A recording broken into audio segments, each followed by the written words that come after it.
हरिः ॐ भजे व्रजैकमण्डनं समस्तपापखण्डनं स्वभक्तचित्तरञ्जनं सदैव नन्दनन्दनं सुपिञ्छगुच्छमस्तकं सुनादवेणुहस्तकम् अनङ्गरङ्गसागरं नमामि कृष्णनागरम् मनोजगर्वमोचनं विशाललोललोचनं विधूतगोपशोचनं नमामि पद्मलोचनं करारविन्दभूधरं स्मितावलोकसुन्दरं महेन्द्रमानधारणं नमामि कृष्णवारणं कदम्बसूनकुण्डलं सुचारुगण्डमण्डलं व्रजाङ्गनैकवल्लभं नमामि कृष्णदुर्लभं यशोदया समोदया सगोपया सनन्दयायुतं सुखैकदायकं नमामि गोपनायकं सदैव पादपङ्कजं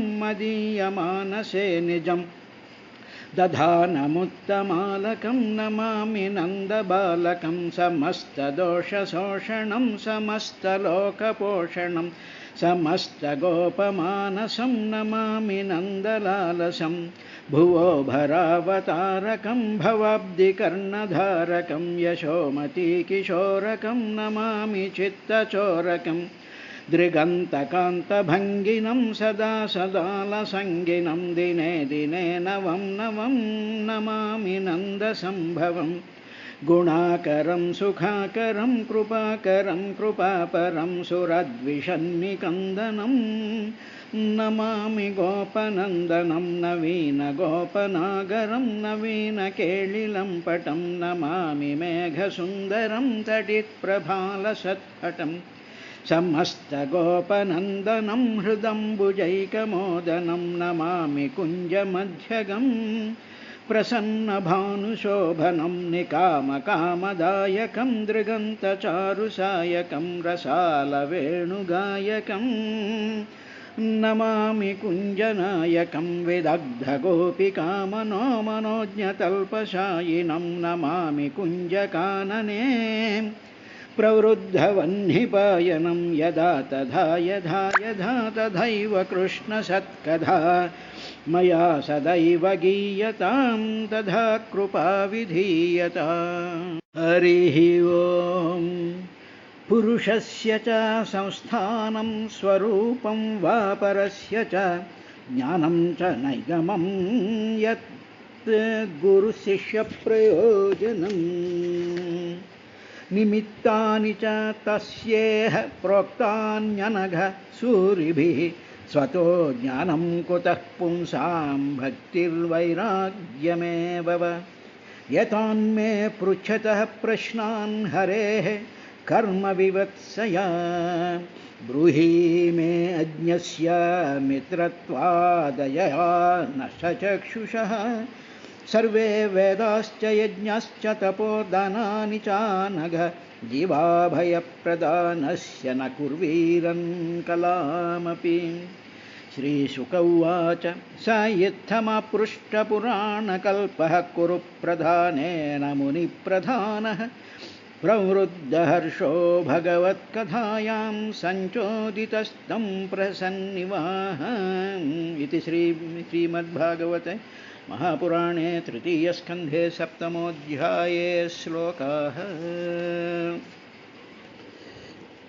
సుకమహర్షి పరీక్షిత్ మహారాజుకి విదుర మైత్రేయ సంవాదంలో విదురుడు అడిగినటువంటి దాదాపుగా 60కి పైబడినటువంటి ఆ అంశాలను ఆయన వివరిస్తూ ఉన్నాడయ్యా అని చెప్పి సుఖబ్రహ్మ పరీక్షిత్ మహారాజుకి చెప్తూ ఉండేటువంటి విషయంలో ఆయన అడిగినటువంటిది 55వ ప్రశ్న ఏమిటంటే పురుషస్య చ సంస్థానం స్వరూపం వా పరస్య చ.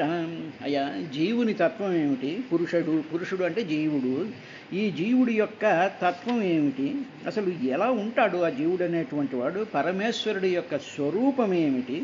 తర్వాత ఉపనిషత్తులు జ్ఞానము, తర్వాత గురు శిష్యుల యొక్క పరస్పర ప్రయోజనం గురించి చెప్పవయ్యా అని అడిగిన తరువాత నిమిత్తాని చ తస్యేహ ప్రోక్తాన్యనఘసూరిభిః స్వతో జ్ఞానం కుతః పుంసాం భక్తిర్వైరాగ్యమేవ వా. ఓ మైత్రేయ మహర్షి, ఓ అనఘ, ఓ పాపరహితుడైనటువంటి మహానుభావ, తరువాత ఆ పరమాత్మ యొక్క జ్ఞానం పొందడానికని చెప్పి విద్వాంసులు ఏ ఏ సాధనాలని చెప్పారో, ఏ సాధనాలని సూరిభి అంటే విద్వాంసులైనటువంటి వాళ్ళు ఇహ ప్రోక్తాః ఏ విధమైనటువంటి సాధనాలను చెప్పారో వాళ్ళు, తరువాత వాళ్ళు ఎందుకు సాధనాలు ఆ పరమాత్మను పొందడానికి వాట్ ఆర్ ది మార్గాలు, ఏ ఏ పదాల్లో వెళ్ళాలి, ఏ ఏ మార్గాల్లో వెళ్ళాలి, ఏ ఏ విధమైనటువంటి అనుష్ఠానాది క్రియలు చేయాలి అనేటువంటివి వాళ్ళు అనుభవంతో కూడుకున్నటువంటి వాళ్ళు కాబట్టి వాళ్ళు ఏ ఏ విధములైనటువంటి సాధన మార్గాల్ని చెప్పారు, ఆ సాధన మార్గాల్ని కూడా చెప్పవయ్యా. అదేవిధంగా సాధన లేకుండా, అంటే ఏ మానవుడైనా సరే సాధన లేకుండా మానవుడికి భక్తి జ్ఞాన వైరాగ్యాలు తమంత తాముగా ఎట్లు కలుగును.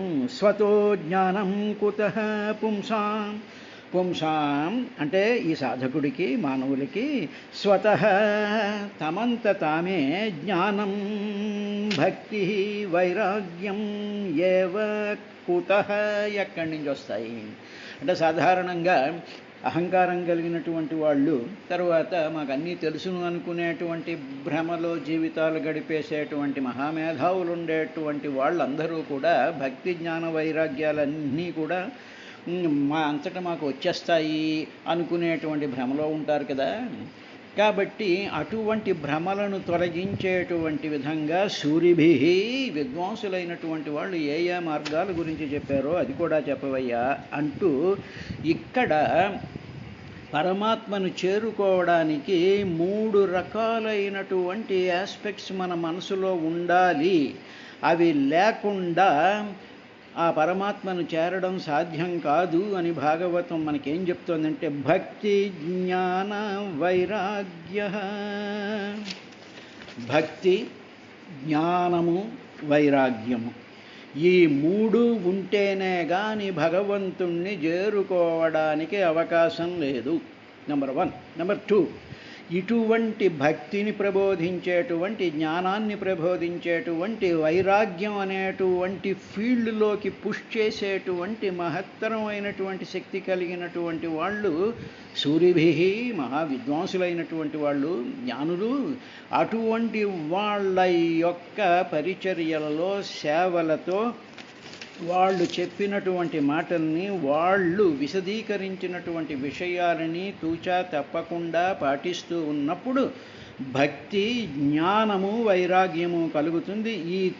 ఈ 3 కూడా, these are the 3 important and potential components to get into the మోక్ష సామ్రాజ్యం అని భాగవతం చెప్తోంది. ఇది తప్పదు. తర్వాత భక్తి అనేటువంటి దానికి మనకు ఉండేటువంటిది, సామాన్యమైనటువంటి మానవులకి, అమాయకులు అజ్ఞానంతో ఉండేటువంటి వాళ్ళకి భక్తి అంటే ఏమిటంటే ఏదో పొద్దున్న లేయడం, స్నానం చేయడం, పూజా పునస్కారాలు, దీపాలు పెట్టేసుకోవడం, 4 స్తోత్రాలు చదువుకోవడం, వీలైతే గుళ్ళోకి వెళ్ళడం, ప్రదక్షిణలు చేయడం, అక్కడ ఉండేటువంటి మనుషులతో పిచ్చాపాటి హాయిగా మాట్లాడుకుంటూ వచ్చేసేసి ఇవాళ బాగా భక్తి చేసేసాం అనుకుంటూ ఉంటారు. అది భక్తి అనుకుంటారు. అది భక్తి కాదు. నెంబర్ 1.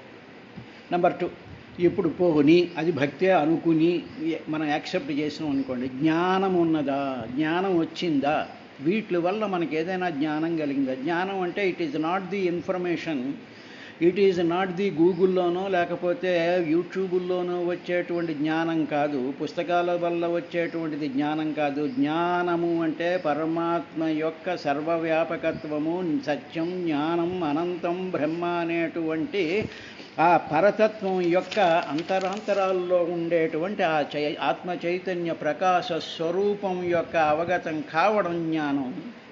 ఆ జ్ఞానం భక్తి ద్వారా వస్తుంది. అంటే అనన్యంగా, అనన్యమమత విష్ణు విష్ణు ప్రేమ సంగతౌ భక్తిరిత్యభిధీయతే అని నారద ప్రహ్లాదులు చెప్పారయ్యా అని చెప్పి భక్తికి డెఫినేషన్ ఇచ్చారు. అనన్య మమత విష్ణు, విష్ణువుని యందు అనన్య మమత, అనన్యంగా అడ్డు లేకుండా నిరంతరము కూడా మన మనసులో ఆ అయోధ్యరాముడు బాలరాముడు యొక్క విగ్రహాన్నో వెంకటేశ్వర విగ్రహాన్నో నిరంతరము కూడా మనసులో పెట్టుకోవడానికి తపన పడుతూ టాప్ టు బాటం కిరీటం దగ్గర నుంచి అంగుళుల వరకు కూడా అదే స్వరూపాన్ని అవకాశం వచ్చినప్పుడు టైం దొరికినప్పుడల్లా స్వరూపాన్ని అలాగ మనసులో పెట్టుకుంటూ మిగతా ఆలోచనలు ఏవైనా మన మనసులోకి దూరడానికి ప్రయత్నిస్తున్నప్పుడు మనం వాటిని దూరంగా పెట్టేస్తూ అదే బొమ్మని అదే విగ్రహాన్ని తలుచుకుంటూ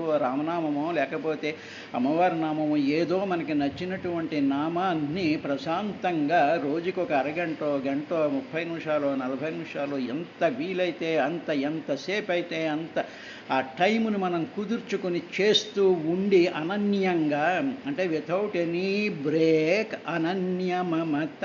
అనన్య అంటే వితౌట్ ఎనీ బ్రేక్ అని ఒక అర్థము, అన్యములు కాకుండా ఉండేటువంటి, ఇంకా అన్యమైనటువంటి ఆలోచనలు రాకూడదు. సో అన్యమైనటువంటి ఆలోచనలు ఏమిటంటే వాళ్ళు పిలిచారండి, గుళ్ళో ఏదో స్పెషల్ పూజలు ఉన్నాయట, లేకపోతే అక్కడ ఏదో ఉత్సవాలు చేస్తున్నారట అని చెప్పి అక్కడికి పోయి అక్కడ మనుషులతో వాళ్ళతో కబుర్లు చెప్పుకుంటూ వాళ్ళతో ఉంటూ ఈ అన్యమైనటువంటి విషయాల మీదకి మనసు పోకుండా ఒకవేళ అక్కడికి వెళ్ళినా ఒక మూల ఇటు అటు కదలకుండా కూర్చుని అక్కడ ఉండేటువంటి విగ్రహాన్నో, అక్కడ ఉండేటువంటి పటాన్నో, అక్కడ ఉండేటువంటి ఆరానో మనం నిరంతరము చేస్తూ ఉండడం, అది అనన్యం. అంటే అన్యము మనసులోకి దూరకుండా ఉండేటువంటి విధంగా విష్ణు మమతో ఆ స్వరూపమే నాది, మనసు నాది, గుండె నాది, చేతులు నావి అని ఎలా అనుకుంటూ ఉన్నామో అదేవిధంగా అనన్యంగా ఇంకొకటి మనసులోకి రానివ్వకుండా భగవంతుడే నావాడు, మమత అంటే మమ అంటే నాది, ఇదే నాది, నా శరీరంలో ఆయన ఉన్నాడు అనేటువంటి దాంతో ఉండగా ఆ పరమాత్మ యొక్క అసలైనటువంటి జ్ఞానం, ఆ సత్యస్వరూపం వచ్చిన తరువాత ఏం జరుగుతుందంటే వైరాగ్యం వస్తుంది. మిగతా ఈ ప్రపంచంలో ఉండేటువంటి కనిపిస్తూ ఉండేటువంటి వస్తుజాలాల మీద కాకుండా వస్తువులన్నిటి వెనకాల, మనుషులందరి వెనకాల నిత్యంగా త్రిజగన్మోహన నీలకాంతి తను ఉద్దీపింప అటువంటి మహత్తరమైనటువంటి జ్ఞానకాంతే ఉన్నది, మిగతాది ఏదీ కాదు, మిగతా దానితో నాకు ఏ విధమైనటువంటి సంబంధం లేదు అనేటువంటి జ్ఞానంలో నుంచి పుట్టినటువంటి బిహేవియరల్ ఆస్పెక్ట్ని వైరాగ్యం అంటారు. ఆ వైరాగ్యం రావడం వల్ల సుఖదుఖాలు నిన్ను అంటవు. కాబట్టి అటువంటి స్థితిని గురించి చెప్పవయ్యా అని అడిగిన తర్వాత యతాన్మే పృచ్ఛతః ప్రశ్నాన్ హరే కర్మ వివిత్సయ బ్రూహి, చెప్పు మే నాకు అజ్ఞస్య మిత్రత్వాదయా నష్టచక్షుషు. స్వామి, నేనున్నానే విదురుణ్ణి, నేను అనాదిగా వస్తూ ఉండేటువంటి అవిద్య చేత మూసివేయబడినటువంటి జ్ఞాననేత్రాలు ఉన్నాయి. నాకు జ్ఞానం తెలుసుకునేటువంటి స్థితి నా మనసుకుంది. ఎందుకంటే మనసుని క్రియేట్ చేసింది కూడా పరమాత్మే. కాబట్టి ఆ మనసుని జ్ఞానాన్ని గ్రహించగలిగినటువంటి శక్తి ఉన్నది. కానీ దానిని ఈ అనాది అనే ఎప్పటి నుంచో అసలు ఈ భగవంతుడి యొక్క సృష్టిలోనే మాయా అనేటువంటిది ఉంది, అజ్ఞానం అనేటువంటిది ఉంది. ఆ అజ్ఞానం చేత నా జ్ఞానం మూయబడి ఉంది. దీనినే దక్షిణామూర్తి రాహుగ్రస్త దివాకరేందు సదృశ మాయా సమాచ్ఛాదనాత్. రాహుగ్రస్త దివాకరేందు, రాహువు చేత గ్రస్త మ్రింగబడినటువంటి సూర్యచంద్రులలాగా మాయాచ్ఛాదిత, మాయ చేత ఆచ్ఛాదింపబడిపోయింది అంటారు. కాబట్టి అటువంటి విధంగా పుట్టుక నుంచే నా జ్ఞాననేత్రం మూసుకుపోయబడి ఉందయ్యా. కాబట్టి అటువంటి అజ్ఞానిని నేను. విదురుడు లాంటి వాడు అంటున్నాడు, యతాన్మే పృచ్ఛతః ప్రశ్నాన్ హరే కర్మ వివిత్సయా బ్రూహి మే అజ్ఞస్య, నేను అజ్ఞానిని, నేను అజ్ఞస్య, అజ్ఞానిని నేను. కాబట్టి ఈ అజ్ఞానం అనాదిగా నా శరీరంలో నా జ్ఞాననేత్రాన్ని మూసివేసేటువంటి నా ఈ యొక్క అజ్ఞానాన్ని నేను పోగొట్టుకోవాలి అంటే ఏమిటి చెయ్యాలో తెలుసునా? ఆ శ్రీహరి యొక్క లీలలు తెలియగోరుచున్నాను. ఇదండి ఇక్కడ. ఇప్పుడు కంటికి ఏదో క్యాటరాక్ట్ వచ్చింది అంటే క్యాటరాక్ట్ తొలగించేస్తారు డాక్టర్లు, దాన్ని ఏదో ఆపరేషన్ చేసి తీసి పారేస్తారు. ఇప్పుడు ఆ క్యాటరాక్ట్ లాంటిది మన జ్ఞానాన్ని, మన ఇంటెలిజెన్స్ని, మన యొక్క అవగాహన శక్తిని, మనం అర్థం చేసుకునేటువంటి శక్తిని, మన విశ్లేషణని, మన వివేకాన్ని, మన ఎగ్జిస్టెన్స్ని, వీటిలన్నిటినీ కూడా ఒక క్యాటరాక్ట్ లాంటిది కప్పేసి ఉంది. ఆ కప్పేసి ఉండడం వల్ల మనం అందరం కూడా ఒక రకమైనటువంటి అజ్ఞానంలో ఉన్నాం. అంటే సింపుల్గా ఏమిటి అంటే, ఉదాహరణకి మన ఎదురుగా చెట్టు ఉందనుకోండి, చెట్టు, దానికి ఆకులు, దానికి పువ్వులు, అది గాలికి ఇటు అటు కదులుతుండడం, దాని కాండం, ఇవన్నీ కనిపిస్తూ ఉంటాయి. ఈ కనిపిస్తూ ఉండేటువంటిది నిత్యం అనుకుంటున్నాం. ఇది అలా ఎందుకు కనిపిస్తోంది అంటే, మన కళ్ళకి, మన మనసుకి ఒక పొర ఒకటి అడ్డంగా ఉంది, ఒక క్యాటరాక్ట్ పొరలాగా ఒకటి అడ్డంగా ఉంది. అడ్డం వచ్చేటప్పటికి ఏమవుతుంది, అది అజ్ఞానం అనేటువంటి పొర. ఆ పొరలో నుంచి చూస్తూ ఉంటే అక్కడ మనకేమో చెట్టని, పువ్వులని, ఏవో కదులుతోందని, ఆకులని, ఇలా ఉందని, అలా ఉందని, అలా విధంగా చూస్తూ ఉంటే చంద్రుడని, సూర్యుడని, నక్షత్రాలని, సమస్తమైనటువంటి జంతువులని, పర్వతాలని, సముద్రాలని ఈ విధంగా కనిపిస్తూ ఉన్నది. ఎందువల్ల కనిపిస్తూ ఉన్నది అంటే, మన మనసుకి, మన కళ్ళకి, మన ఇంద్రియాలకి కూడా ఒక అనాదిగా ఉండేటువంటి ఒక క్యాటరాక్ట్ లాంటి ఒక అవ్యక్తంగా ఉండేటువంటి ఒక పొర కమ్మేసింది. కాబట్టి ఈ పొర తీయాలి. ఇప్పుడు ఆ పొర తీసినటువంటి వాళ్ళకి ఎలా కనిపిస్తుందంటే, ఇందుగలడందు లేడని సందేహము వలదు చక్రి సర్వోపగతుండు, ఎందెందు వెదకి చూచిన అందందే గలడు దానవాగ్రణి వింటే అని ఆ పొరను తీసామనుకోండి, అప్పుడు చెట్టులో చతుర్భుజుడైనటువంటి శ్రీమన్నారాయణుడు సాకార రూపంలో చిరునవ్వులు నవ్వుతూ ఆయన ఇటు అటు కదులుతున్నట్టుగా, ఆయన చిరునవ్వులే పువ్వుల్లాగా వికసిస్తున్నట్టుగా ఆయనే ఈ మొత్తం అన్నిట్లోనూ కూడా వ్యాపించిపోయి విరాట్ స్వరూపం కింద కనిపించేటువంటి స్థితి వస్తుంది. ఎప్పుడైతే ఈ అజ్ఞానము, ఈ క్యాటరాక్ట్ మన మనసు మీద నుంచి, ఇంద్రియాల మీద నుంచి తీసేస్తే, అలాగ అలా తీసివేయగలిగినటువంటివి ఏమిటి అంటే శ్రీహరి యొక్క లీలలు. ఆ శ్రీకృష్ణ పరమాత్మ యొక్క లీలలు ఇవన్నీ భాగవతంలో వచ్చేటువంటి, అవి వింటూ ఉండి వాటిని ఆలోచన చేస్తూ ఉంటే, వాటిని ఎంజాయ్ చేస్తూ ఉన్నప్పుడు మనకి ఈ రాహుగ్రస్త దివాకరేంద్ర సదృశో మాయా సమాచ్ఛాదనాత్, ఆ సమాచ్ఛాదనం అంతా కూడా పోయి వస్తుందయ్యా. కాబట్టి స్వామి, నీవు నా మిత్రుడివి, నేను అడిగినటువంటి ఈ 60 ప్రశ్నలకి సమాధానాలు నాకు చెప్పవయ్యా. బ్రూహి, చెప్పవయ్యా మిత్రా, ఓ మిత్రుడా. ఎందువల్ల నువ్వు మిత్రుడు కాబట్టి, మిత్రుడు ఎప్పుడూ కూడా ఉపకారం చేస్తాడు కాబట్టి నాకు అవి చెప్పు అని చెప్పి విదురుడు మైత్రేయ మహర్షిని అడిగిన తరువాత ఆయన ఇంకా ఈ విధంగా అనడం ప్రారంభించాడు. సర్వే వేదాశ్చ యజ్ఞాశ్చ తపోదానాని చానఘ జీవాభయప్రదానస్య న కుర్వీరం కలామపి. తర్వాత, ఓ పుణ్యాత్మ, ఓ అనఘ, ఓ మైత్రేయ మహర్షి, ఈ వేదాలున్నాయే, సర్వే వేదాశ్చ యజ్ఞాశ్చ, సర్వమైనటువంటి సకలమైనటువంటి వేదాలు, సకలమైనటువంటి యజ్ఞాలు, తపోహ, తపస్సులు, దానాహ, దానాలు జీవునికి ఏం చేస్తూ ఉంటాయంటే ధర్మమును బోధించి అభయం ఇస్తూ ఉంటాయి. అలాగా అవే ఆ పుణ్యకార్యం యొక్క అంశముతో అయినను సరికావు. అంటే ఏమిటి చెప్తున్నాడంటే, నువ్వు ఎన్ని యజ్ఞాలు చేయి, ఎన్ని హోమాలు చేయి, ఎన్ని గుళ్ళల్లో ప్రదక్షిణలు చేయి, ఎన్ని స్పెషల్ పూజలు చేయి, నువ్వు ఏమి చెయ్యి, ఆ వేదాలు పారాయణలు చెయ్యి, ఇవన్నీ చేసినా సరే ఆ శ్రీహరి యొక్క లీలలు వినడం వల్ల, ఆ శ్రీహరి యొక్క ఆ స్థితిని, ఆ రూపాన్ని, ఆ లీలల్ని, వాటిని నిరంతరము స్మరిస్తూ ఉండడం వల్ల మనకు కలిగేటువంటి అభయం ఉందే, ఆ అభయం ఈ వేద పారాయణల వల్ల, యజ్ఞాల వల్ల, యాగాల వల్ల, దానాల వల్ల, తపస్సుల వల్ల సాధ్యం కాదు. ఆ అభయం, ఆ భయం లేనితనము, ఆ అద్వైత భావము వీటిని చెయ్యడం వల్ల కలగదు.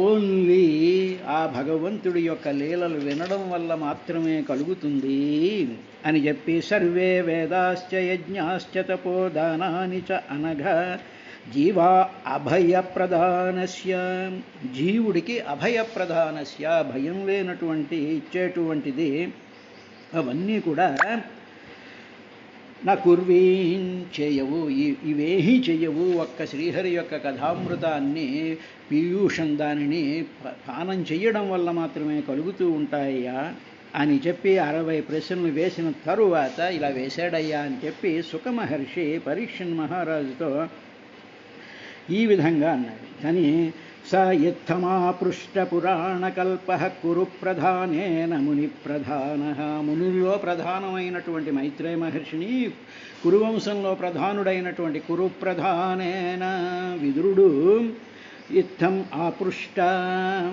ఈ విధంగా అడిగాడు అని చెప్పి ఆయన ఈ అడిగినటువంటి 20 ప్రశ్నల గురించి చెప్తూ తరువాత ప్రవృద్ధ హర్షో భగవత్కథాయా,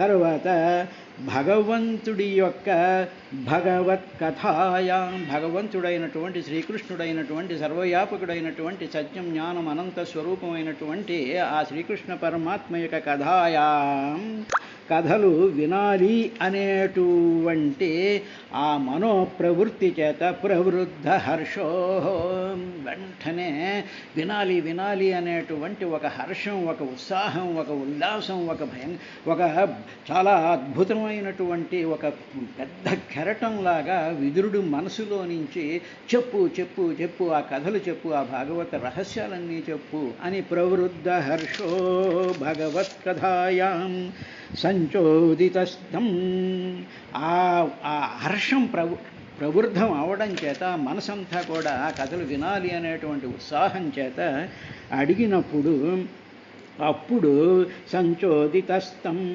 ప్రహసన్నివాహ, ఆహా చెప్పాడు.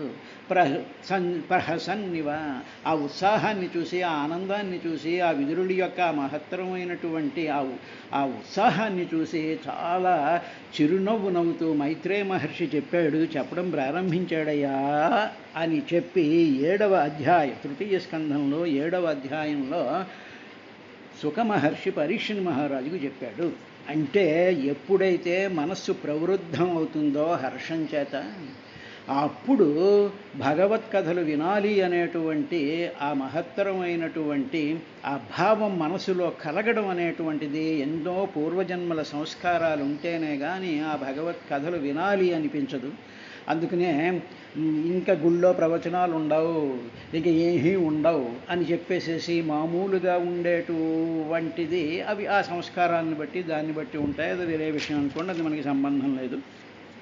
కాబట్టి గుడిలో ఏం జరగాలో అవి జరగాలి, ఇళ్లల్లో ఏం జరగాలో అవి జరగాలి. అవి కాకుండా మిగతా విషయాల మీద మనస్సు కలగడం అనేటువంటిది వస్తోంది అంటే అది సరైనటువంటి సంస్కారం కాదు అని చెప్పి భాగవతం చెప్తోంది. కాబట్టి ఈ విధంగా ప్రవృద్ధమైనటువంటి హర్షంతో ఆయన ఈ విధంగా అడిగాడు అని చెప్పి సుఖమహర్షి